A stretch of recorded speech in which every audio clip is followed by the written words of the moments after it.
Olá, meus amigos, sejam bem-vindos a mais uma aula do nosso curso de Introdução Geral à Filosofia. Dessa vez, a aula 46, sobre Introdução à Filosofia Política. Meu nome é Vitor Lima, seu professor de hoje e de sempre. E como de costume, você já está habituado, vamos compartilhar os nossos slides aqui para que você fique a par do que será a aula hoje. Então, vamos lá.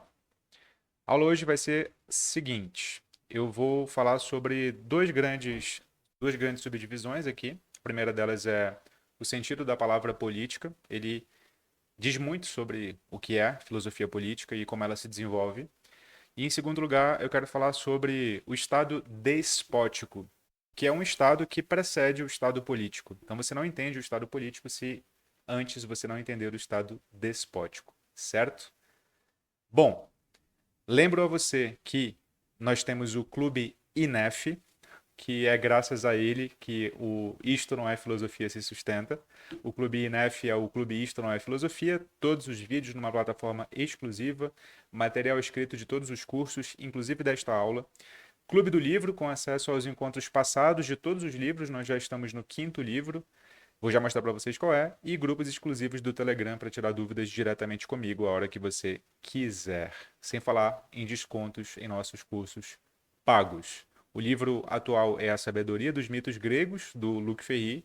É um livro de filosofia que fala sobre mitologia de um modo como você nunca viu, organizado, segundo um princípio didático básico. E bom, a gente já está adorando, está quase terminando. Se fosse você, eu entrava, ainda dá tempo de pegar todas as aulas. Certo? Basta que você seja um apoiador aqui no Clube INEF. O endereço do clube tá tanto na descrição do vídeo quanto no primeiro comentário fixado. Por R$ 29 mensais você faz parte do clube como apoiador e também tem um desconto no plano anual. Ok? Bom, esse conteúdo é gratuito e de qualidade para você? Sim. Faz sentido para você que ele permaneça assim? Eu acho que sim. Bom, se faz sentido, deixa um like nesse vídeo. Esse vídeo, para ser divulgado para mais pessoas, precisa receber alguns sinais do YouTube. E esse é um dos sinais. Faz como a Linda Martins. Já chega dando um like, compartilha com quem você acha que deveria assistir esse vídeo também. Né? Aqui o Raul e a Vanessa sempre compartilham com seus amigos. Faça isso também. Compartilhe no grupo do WhatsApp que você conhece. E deixa um comentário aqui, faz como todas essas pessoas aqui e coloca eu apoio o INEF. Eu apoio o INEF. Se você não sabe o que comentar, coloca assim, eu apoio o INEF. Certo? Posso contar com a sua ajuda?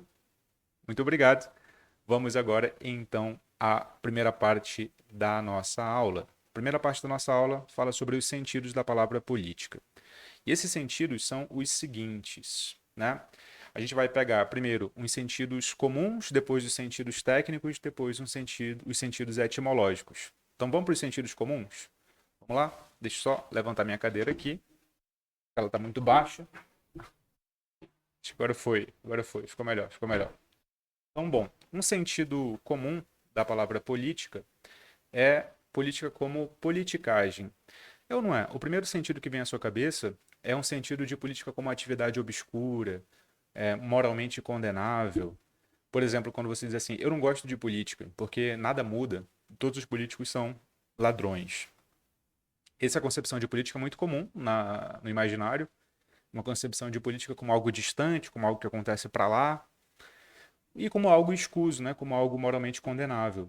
Esse é o sentido de política como politicagem. Politicagem é a deturpação da política, digamos assim. Mas, bom, todos nós tendemos a conhecer a deturpação e não o original, digamos assim. Mas, bom, a gente está aqui fazendo um levantamento sobre o que é política. São essas atividades escusas feitas por aqueles profissionais que estão muito distantes de nós, ou né, no centro da cidade, naqueles prédios obscuros, ou lá em Brasília. Geralmente essa é a nossa concepção. Primeiro sentido aqui. O segundo sentido comum é o sentido de conjuntos de regras e princípios.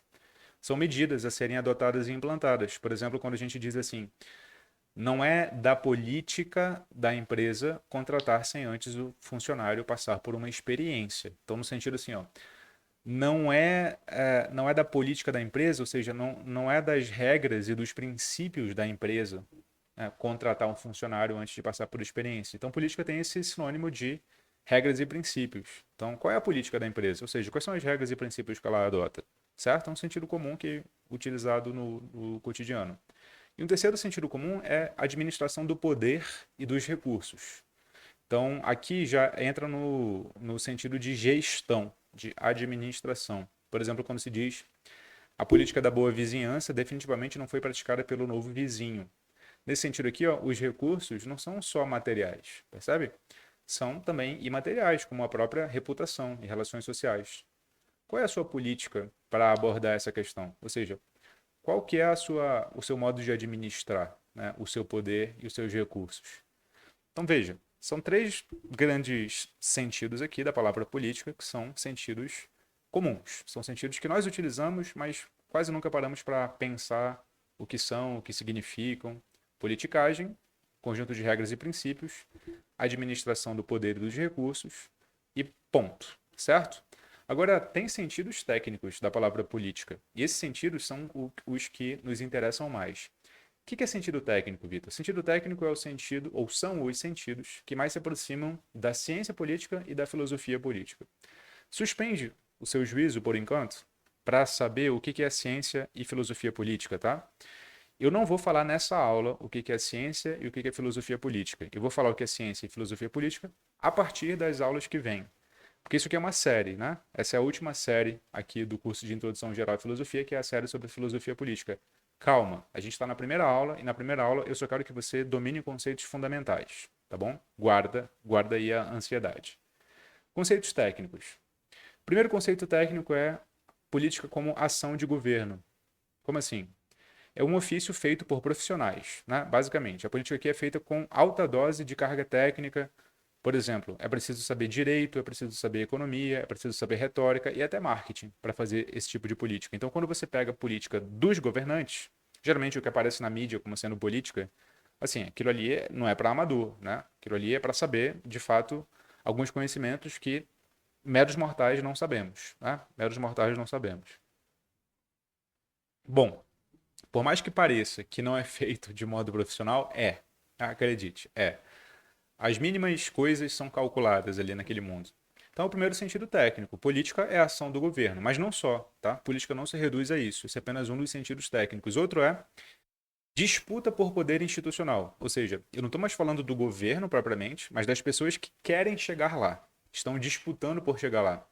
Então, aqui é uma atividade de certos profissionais que disputam o direito de governar, ocupando o cargo-chave do Estado. E as pessoas que permitem o seu trabalho. Quais são essas pessoas? Aqui entram os políticos, propriamente ditos, entram os partidos políticos, entram os profissionais que lhe dão sustentação, como, por exemplo, marqueteiros, como, por exemplo, assessores. Assessores está, inclusive, escrito errado aqui, né? Você viu? Está com dois S aqui, é assessores. Vou ter que consertar esse negócio aqui, não é possível, Vitor, não é possível.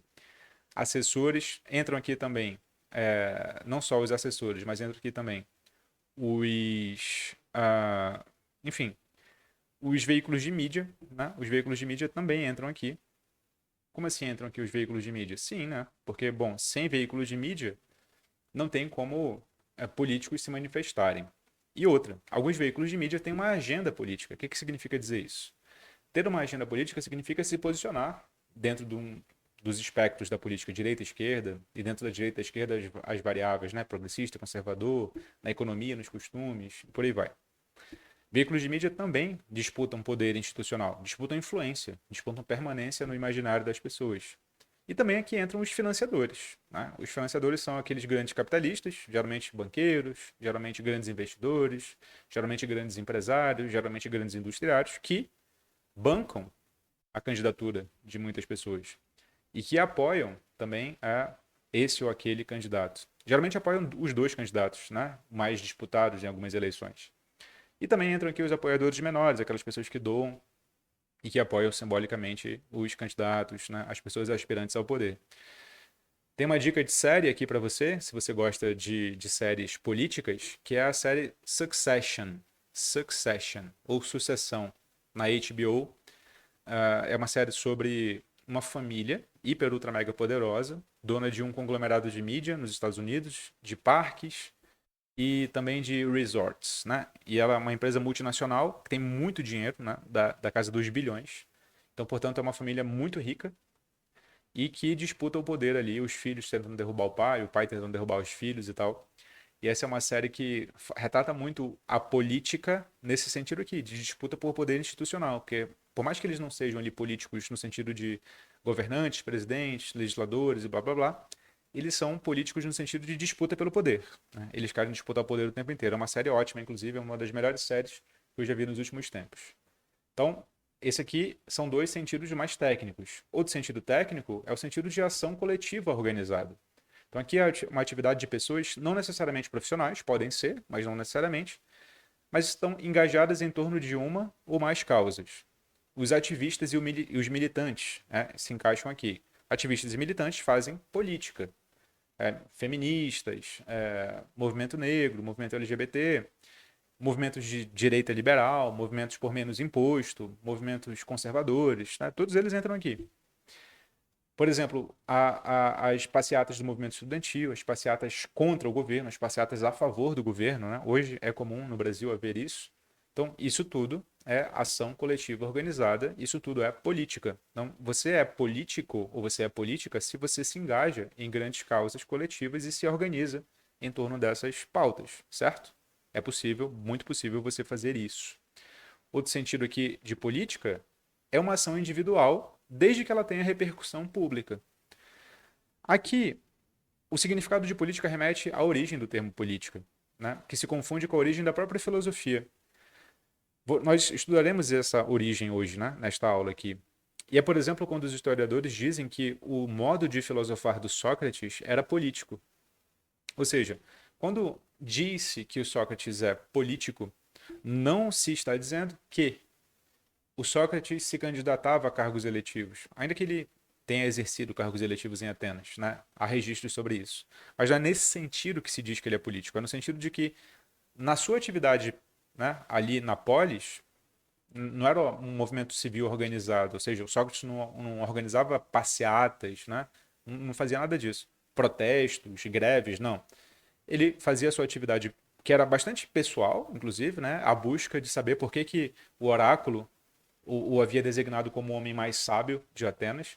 Ele tem uma repercussão política, por quê? Porque ele muda a cultura ateniense, né? Ele interfere na cultura ateniense. Então, é uma ação privada interferindo na cultura ateniense. Por suposição, imagine aqui que o INEF, eu, o Vitor e a Evelyn, né? Somos as pessoas aqui por trás do INEF. Na nossa ação privada, o INEF é uma escola de filosofia, né, privada, é uma empresa. O INEF é uma empresa. Essa aqui é só a parte, né, gratuita do INEF, né? É a parte do nosso compromisso social de divulgar filosofia para todo mundo. Mas o INEF é uma empresa, nós sobrevivemos aqui dos nossos cursos e tal. Imagina que nessa nossa atividade privada, nós tivéssemos alguma repercussão na cultura brasileira de divulgar filosofia a tal ponto que as pessoas passassem a falar mais sobre ela. Pô, isso seria uma atividade política, entende? Nós não nos organizamos no sentido da ação coletiva, nós não levantamos passeatas, greves, mas nós temos ali uma influência, né? Estou pedindo para você imaginar, não que nós tenhamos agora. Depende mais de vocês do que de nós, inclusive, né? Ter essa repercussão política, que depende de vocês divulgarem o conteúdo do INEF, falarem sobre isso, né? Enfim, é muita coisa em jogo. Mas percebe aqui o quanto a ação individual com repercussão pública é política? Quando as pessoas dizem que tudo é político, até se você toma banho demorado é político ou não, porque elas querem dizer isso, né? Há ações individuais que têm repercussão pública e, portanto, elas se tornam políticas. Percebe, então, quatro sentidos da política no sentido técnico aqui? Ação de governo, né? O sentido político mais evidente. Disputa pelo poder, que não é do governo ainda, mas quer lá chegar. Ação coletiva, organizada em torno de uma pauta, os militantes e ativistas.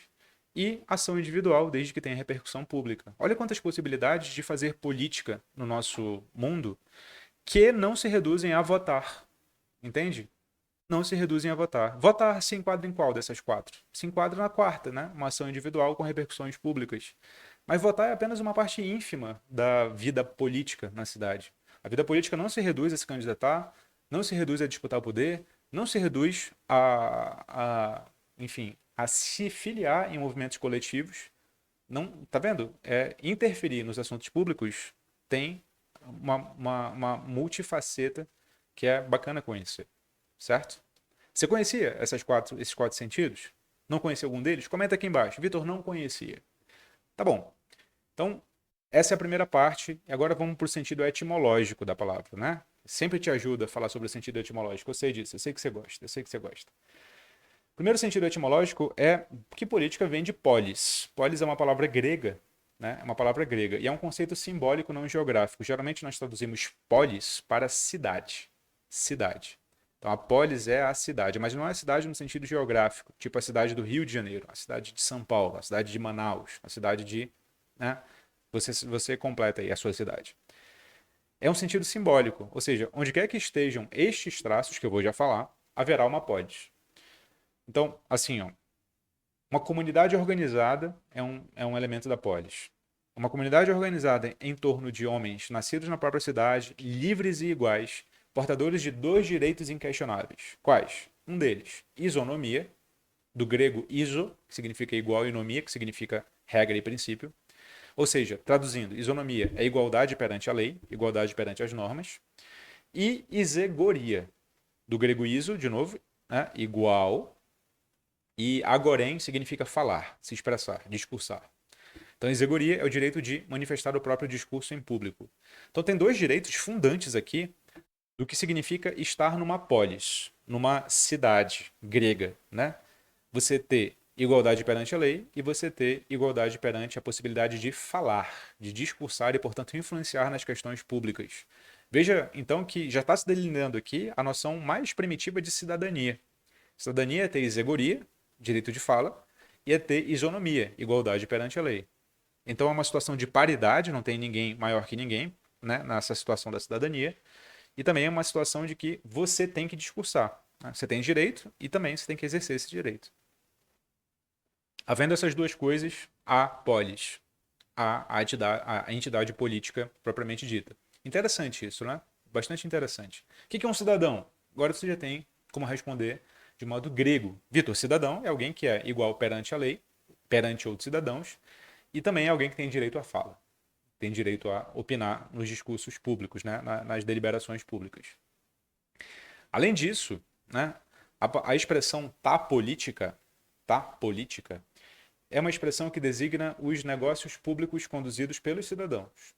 Por exemplo, costumes, leis, orçamento, organização da defesa e da guerra, administração dos serviços e recursos, por exemplo, abertura de portos, ruas, estradas, fortificações, impostos, tratados comerciais. Veja, fazer política é cuidar dos negócios públicos. De que modo? Com igualdade perante a lei e com igualdade perante a possibilidade de manifestar a própria palavra, o próprio discurso.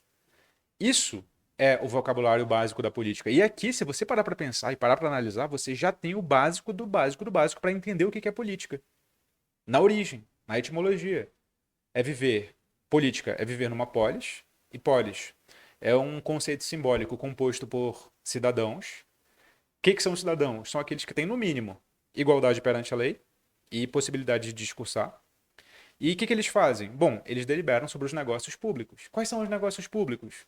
Bom, por imposto, tratados comerciais, construção de fortificações, estradas, decisão se entra na guerra, se não entra. Nota, em poucos momentos de aula você já tem uma noção bastante avançada do que dificilmente uma pessoa teria sobre o que é política, só analisando o constituinte básico. Explodiu a cabeça? Se explodiu a cabeça, comenta aqui embaixo, já sabe. Vitor, mind blowing. Bota aí, bota aí. Certo? Não só de Grécia vive a política. A política também tem uma herança profundamente romana. Qual? No mundo romano, civitas é a tradução de polis. Civitas deu origem à nossa palavra cidade. Além disso, res publica é a tradução para ta política. Então, os cidadãos são a populos romanos, né? O populos romanos, perdão. Os patrícios, homens livres e iguais, nascidos no solo de Roma.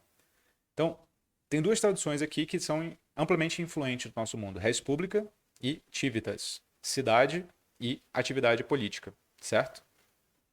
E Vitor, qual que é a palavra que nós usamos hoje, no mundo atual? Bom, a palavra que nós usamos hoje é Estado, para designar tanto civitas e polis, quanto polis, mas de modo um tanto quanto não preciso, tá? O Estado não traduz exatamente o que era a política e a civitas. Além disso, res pública e tá política são traduzidas, ou traduzidos, né, os termos, para prática política. O que é prática política? É a participação no poder, os conflitos de acordos na tomada de decisão, é a discussão da adoção de leis, né, e aplicação, por exemplo. Então, veja, tem dois grandes conceitos envolvidos na política. O conceito de Estado, que é o conceito de organização dos cidadãos, mas não só, quer dizer muito mais que isso, essa é apenas uma primeira aproximação. E o conceito de prática política propriamente dita. O que nós fazemos quando fazemos política? Nós participamos no poder, nos conflitos e nos acordos, nas decisões, nas aplicações das leis. Entende? Então, esses são os sentidos etimológicos que remetem à prática política. Tem um grande helenista e historiador. Helenista é o estudioso dos gregos, né? Da cultura grega helênica, chamado Moses Finley. E o Moses Finley tem uma expressão muito influente nos estudos sobre Grécia, que é os gregos e romanos inventam a política. Você fala assim, como é que os gregos e romanos inventam a política? Eu sei que os primeiros povos da história não foram gregos e romanos. Eu sei que os primeiros povos da história foram, né, os mesopotâmicos, foram os egípcios. Os primeiros povos, ao se organizarem em torno de cidades, eu digo, né? Antes deles já havia hominídeos, né? Nós remontamos todos à África, por exemplo. Mas as primeiras cidades remontam à região da Mesopotâmia, hoje Iraque, e a região do Egito, hoje Egito também. Bom, já existia ali organização coletiva, já existia ali autoridade, poder central. Que história é essa de que são os gregos e os romanos que inventam a política? Bom, o que o Moses Finley está dizendo é que os gregos e romanos não inventam a autoridade nem a organização coletiva. Eles inventam certo tipo de autoridade e certo tipo de organização coletiva que são categorizados como propriamente políticos. Os outros não eram políticos, eram outra coisa. Essa é a tese.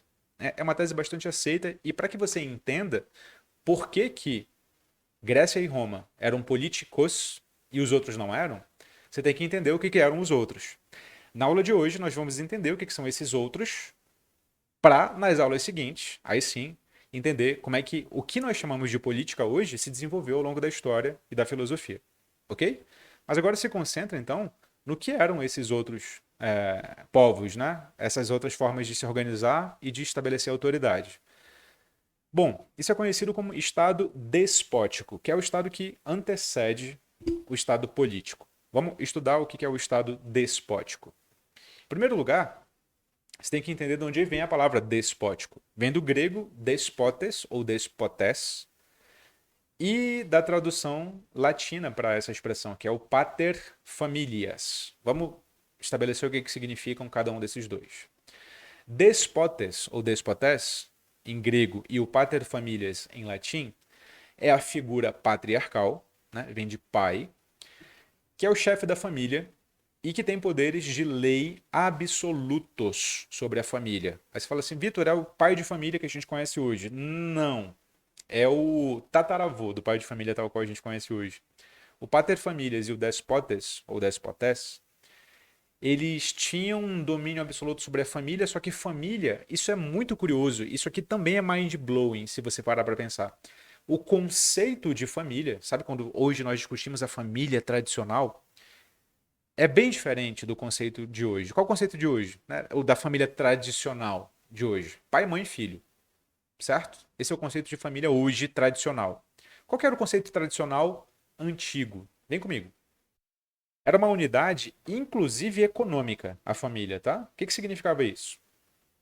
Significava que a família era composta dos antepassados, sim, dos antepassados, mesmo os mortos, dos descendentes, sim, dos descendentes, do pai, que era o chefe, da mãe, dos filhos, dos genros, das noras, dos tios, dos sobrinhos, dos escravos, dos animais, das terras, das edificações, das plantações, dos bens móveis e imóveis. Como assim, Vitor? Coisas e pessoas faziam parte do conceito de família? Sim. Coisas e pessoas faziam parte do conceito de família, cujo núcleo central de autoridade era o chefe, e não a chefe, era o chefe homem. Bom, isso no mundo antigo, tal qual a gente compreende hoje. As grandes civilizações antigas, e aqui eu estou falando tanto do Oriente, como as regiões mesopotâmicas e a região egípcia, o que a gente chama de crescente fértil, como as regiões que eram antecessoras da Grécia clássica. Quais eram? Micenas, era uma civilização que antecede a civilização clássica da Grécia, e a civilização cretense. Essas duas grandes civilizações precedem o período clássico da Grécia. Bom, essas duas civilizações, elas também se parecem muito com o poder despótico, né? Sem tirar nem pôr. Elas são idênticas à Mesopotâmia e o Egito em termos essenciais. Veja, é daqui que nasce a expressão poder despótico, do despotés e do pater familias. Esse pater familias tinha, em primeiro lugar, né, de onde ele derivava o poder? De uma autoridade econômica. Ou seja, ele tinha poder na posse de terras e de rebanhos. Né? Ele tinha um poder econômico, tinha um poder material propriamente dito. Desse poder econômico, isso é incrível, isso é transcultural, né? Em quase todas as culturas isso acontece. A pessoa que tem um poder econômico, em seguida, arranja um meio de ter um poder religioso, né? Uma autoridade religiosa. Ou seja, é um poder simbólico que é instituído através dos mitos, né? Das narrativas sobre a origem dos despotas, quase sempre remontando a alguma divindade. Ou seja, os mitos de onde é que surgiu o chefe da tribo? Né? De onde é que surgiu o chefe da família? Pô, na verdade, ele é filho da divindade tal, que casou com a divindade tal, e por isso ele ali não é um simples humano, ele é também divino. As religiões ou as narrativas religiosas, narrativas míticas, elas vêm também para legitimar quem está no poder. Né? Esse é um dos grandes objetivos sociológicos dos mitos. Legitimar quem está no poder. Então, o chefe também tem uma autoridade religiosa nesse sentido, certo? A terceira autoridade é a autoridade militar. É o poder sobre as armas e os exércitos. Isso é curioso, né? É bastante curioso. Para você enxergar os três aqui de uma vez só, dá uma olhada.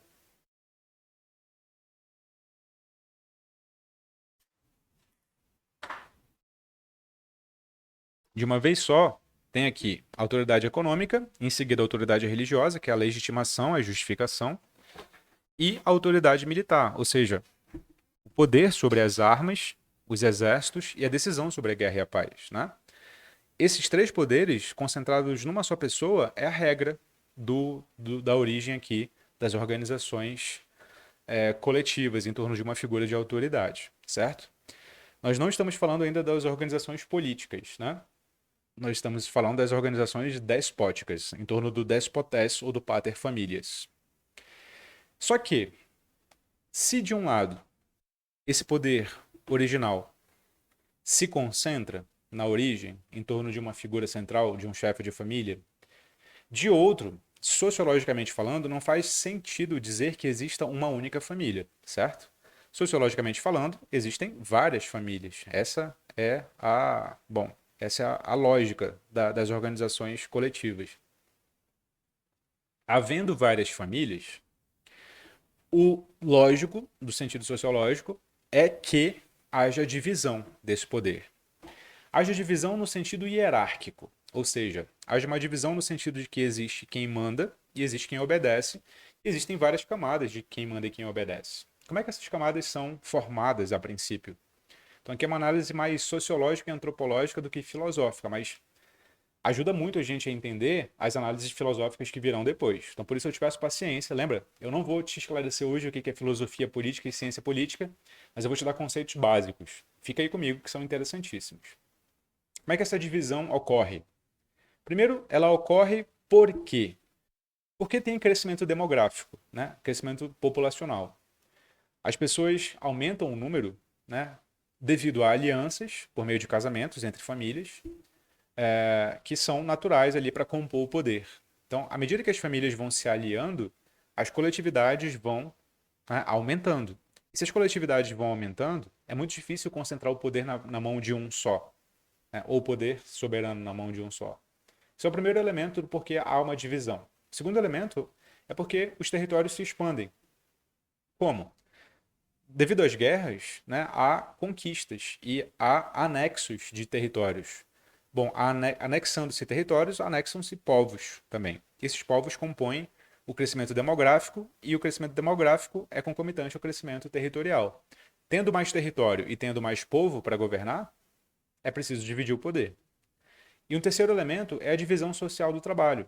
Ou seja, divisão social do trabalho é o modo como as coletividades se organizam para produzir. A primeira divisão social do trabalho na nossa cultura é a escravização dos vencidos, né, em guerra, ou vencidos de guerra ou devedores. No mundo antigo, os dois eram escravos, né, ou viravam escravos. E esses escravos iam fazer os trabalhos mais pesados. Né? Então, aí já tem uma primeira divisão de quem faz o que na sociedade. E uma segunda divisão é destinar o trabalho doméstico para mulheres e o trabalho público para os homens. Então, essa divisão social do trabalho também divide o poder, ou quem vai fazer o quê. Também tem acordos militares, né? A delegação da autoridade a familiares próprios ou a familiares aliados, né? Você cuida daquele campo, você cuida daquele campo, né? E também tem os acordos comerciais, ou seja, a divisão de territórios e de riquezas em virtude de contratos com outras famílias. Você explora aquela parte do mar, eu exploro essa parte do território, você paga tributo se você pagar por aqui, essa ponte que eu construí tem um pedágio. Então, nota, a complexificação das relações sociais faz com que o poder vá se dividindo, né? Seja por crescimento demográfico, por expansão territorial, por divisão social do trabalho, por acordos militares ou por acordos comerciais. Aqui é a primeira divisão do poder do despotés ou do pater familias em vários outros despotés e pater familias, certo? Vão surgindo, portanto, várias castas. Casta é uma divisão social rígida, que não tem muita possibilidade de um indivíduo que pertence a uma passar para outra. Né? Isso é uma casta. É diferente de uma classe social, em que há uma divisão social, mas a possibilidade é muito fluida de um indivíduo passar para outra. Uma casta, essa possibilidade é mais rígida. Surgem castas sacerdotais, por exemplo. Ou seja, são sacerdotes que passam a deter autoridade religiosa. À medida que a sociedade vai ficando mais complexa, faz sentido haver uma casta só para isso. Há uma casta guerreira, ou seja, uma casta composta de soldados que passam a deter a autoridade militar. Há uma casta dirigente, que são formadas pelos chefes de família, né, pelos despotés, que podem compor as outras duas castas. Tá? É muito comum que a classe dirigente componha a classe sacerdotal e a classe guerreira. Né? Não tem muita distinção aí. São os senhores que têm uma riqueza material, religiosa e militar, como nós já vimos, né? Que se submetem a um poder central, geralmente, a gente vai já ver quem é, jurando-lhe lealdade e pagando-lhe tributos para garantir os próprios interesses. Quais são os próprios interesses? A proteção militar do território e a legitimidade religiosa da própria autoridade. Quem é esse poder central? É o rei. Né? É o chefe que representa o poder central, a ordem social e religiosa. Então essa aqui é a divisão original do poder despótico. Tem a casta dos sacerdotes, a casta dos guerreiros, a casta dirigente, que são o conjunto das famílias poderosas, e o rei ao qual todos se submetem. Por que há uma submissão ao rei? Né? Essa é a questão. Por que há uma submissão ao rei? Por alguns motivos. Mas a tese talvez mais conhecida é a de que submeter-se a um poder central faz sentido para coordenar grandes empreitadas que não seriam coordenadas caso não houvesse alguém centralizando o poder. Que empreitadas seriam essas? Majoritariamente econômicas. Que empreitadas majoritariamente econômicas seriam essas? Tipicamente empreitadas de irrigação de terras. Irrigação de terras? Não faz nenhum sentido isso. Faz todo sentido isso. Imagina que tem um território primitivo com várias famílias, certo? Cada uma domina parte do território. Só que, como é que elas sobrevivem no mundo antigo? Principalmente de agricultura. Né? O que separa as populações dos homens nômades das populações dos homens que ficam numa terra e constituem ali a sua história é a possibilidade de constituir agricultura na terra. Se não dá para constituir agricultura, não faz sentido se assentar e, portanto, permanecer sedentário. Então, os nômades se diferenciam dos sedentários, né, que somos nós, que constituímos morada num só lugar, porque nos sedentários há a possibilidade de constituir agricultura. Para constituir agricultura, precisa de água, de sistema de irrigação. Só que o sistema de irrigação, meu amigo, é muito difícil de fazer. Né? E passa o sistema de irrigação por uma grande quantidade de território até chegar onde ele tem que chegar. Só que, imagina, cada família está no seu território. Como é que eu passo por todos os territórios para irrigar no meu? Sem ter que pagar tributo para todos eles, sem que ter acordo. Olha o quanto é difícil que isso aconteça. Né? Ter um poder central que coordene essas grandes obras faz todo sentido. E no mundo antigo, na verdade, essa é a hipótese mais aceita. Né? Os poderes centrais se constituem para coordenar grandes obras públicas. E com o tempo eles vão se tornando muito poderosos, vão dominando os exércitos, vão se constituindo e se legitimando de acordo com a religião estabelecida, pelos laços de lealdade que o rei estabelece com os chefes de família que vão virando os nobres e por aí vai, certo? Então é assim que se estabelece mais ou menos, né, a divisão do poder no mundo antigo e a divisão do poder no estado que é o pré-político, né? Esse é o estado pré-político. Geralmente tem dois tipos de propriedade nesse estado aí. Tem a propriedade privada do rei, que é cedida por decisão pessoal, exclusiva do rei, arbitrária, aos demais chefes de clãs, aos demais despotas. E ele geralmente divide as terras de acordo com a lealdade que devotam a ele e de acordo com os serviços que devotam a ele, certo? E tem a propriedade comunal, que é a propriedade de cada chefe de família, de cada pater familias, de cada despotas, né? Então, tem a propriedade do rei, que é dividida conforme ele queira, e as alianças que ele faz, e tem as propriedades comunais, certo? Vitor, não estou conseguindo visualizar isso. Você já viu esta série, Game of Thrones? Já viu? Não, nunca vi, Vitor. Você está perdendo. Muito, muito, muito, muito. Se você quer entender o que é o funcionamento de um Estado despótico, assista Game of Thrones. É exatamente isso, assim. É exatamente isso. Game of Thrones, no primeiro episódio, já tem ali o retrato do que é a relação entre o grande rei, o despotas chefe de todos, e um despotas chefe de família local. Né? O grande rei, o Robert Baratheon, vem da capital visitar uma grande propriedade comunal do Ned Stark, né? De uma casa, a casa Stark, para pedir a ele, Ned, que vá à capital assumir um cargo público, que é o cargo de conselheiro do rei, a mão do rei. Né? Então tem o encontro de dois grandes poderes, o poder central e o poder comunal aqui, né? Então, no Game of Thrones, você fica vendo o tempo inteiro a dinâmica do poder central com os vários poderes comunais representados pelas casas, pelos grandes nobres, pelos grandes chefes e tal. Você percebe no Game of Thrones também o poder militar, a força do poder militar. Por exemplo, né, tem a Daenerys, que é uma das herdeiras da casa dos dragões, e ela tem os dragões que representam a força militar, que ficam ameaçando ali. Tem o poder religioso, lá pelas tantas da série. Inclusive o poder religioso ameaça o poder central, aí tem um conflito lá interessante. E você vê então o quanto esses poderes ficam, né, se digladiando entre si para disputar o poder central. É interessante por isso, porque você vê exatamente como funciona um estado despótico numa série que é muito bem escrita. Exceto a última temporada, mas enfim, até chegar à última temporada você tem bastantes episódios ali que são muito bons, né? É isso, esse é o estado despótico, né? Em regra, o estado despótico é um estado que, né, concentra um tipo de poder específico. E aí a gente vai terminar a aula nele. Que tipo de poder é esse, o poder despótico? Bom, o poder despótico é aquele que é patriarcal.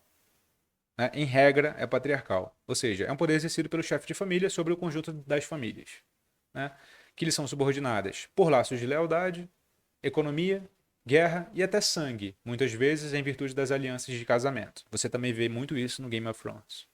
O poder despótico é um poder total, ou seja, é um poder supremo, que é material, religioso e bélico, para decidir o que é permitido ou proibido, a guerra, para decidir a guerra, a paz, para decidir isso e aquilo. No máximo, há um conselho, e também isso é retratado em Game of Thrones, composto por pessoas sábias que orientam as decisões reais. Porém, ainda assim, esse aconselhamento é secreto, né? Ele não é público. O povo não sabe como esse aconselhamento é feito. E ainda que haja um conselho, esse conselho é secreto e a última palavra é sempre do rei. Sempre do rei, certo? Então, patriarcal, total, ainda que haja conselhos. E é corporificado, ou seja, o corpo do rei simboliza o poder centralizado e hierarquizado.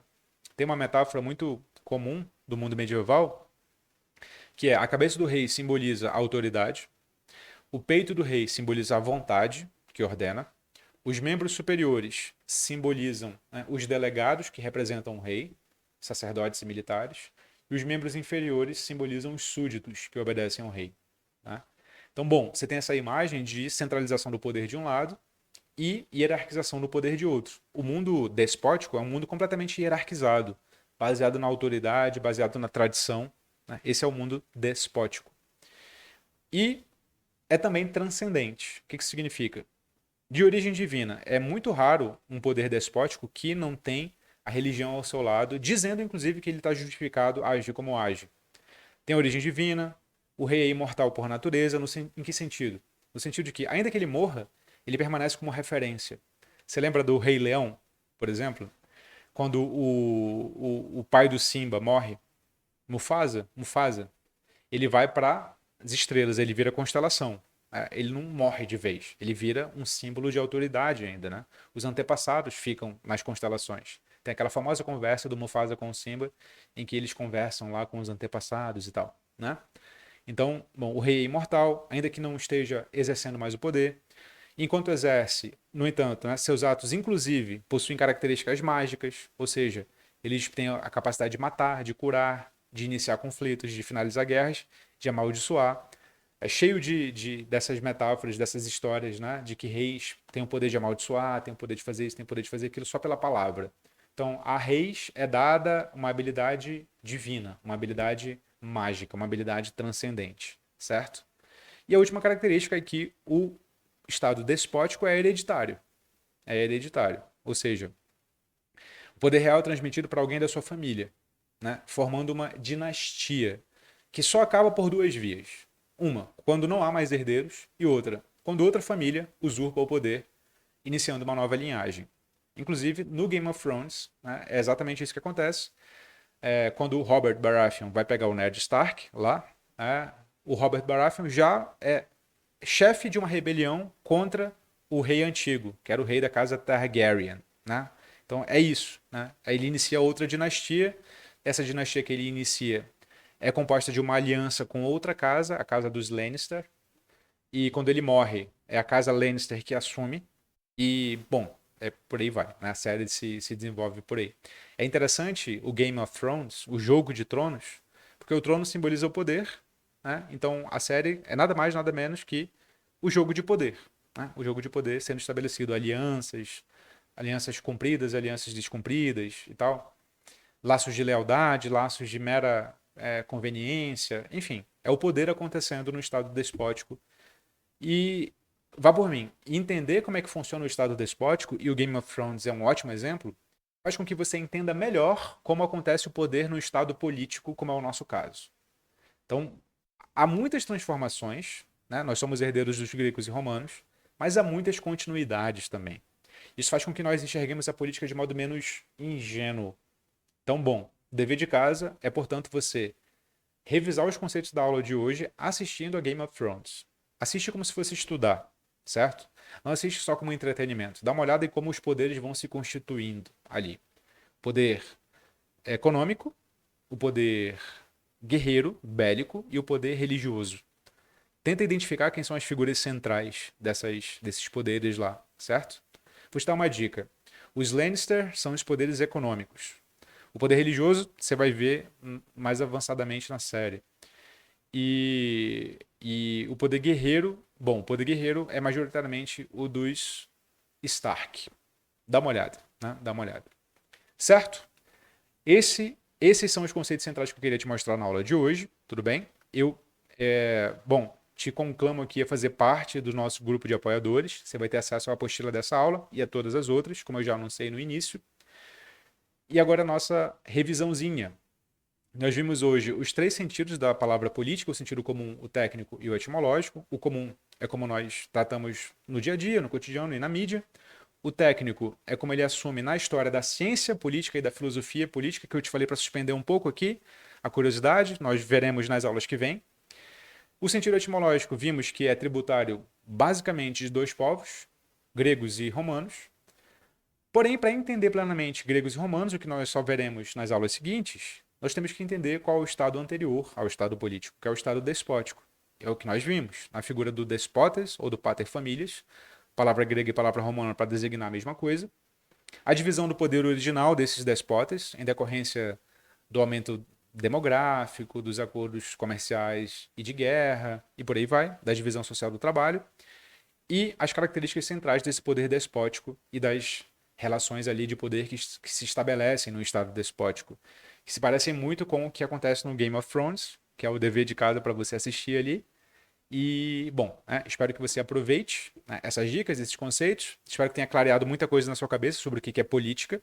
Nós não entramos ainda no estado político, né? Faremos isso aula que vem, mas eu tenho certeza que muita coisa já se clareou na sua cabeça em relação a quando você não sabia desses conceitos. Tudo bem? Ficamos por aqui. Foi um prazer dar essa aula para você e te vejo na próxima aula semana que vem. Até lá.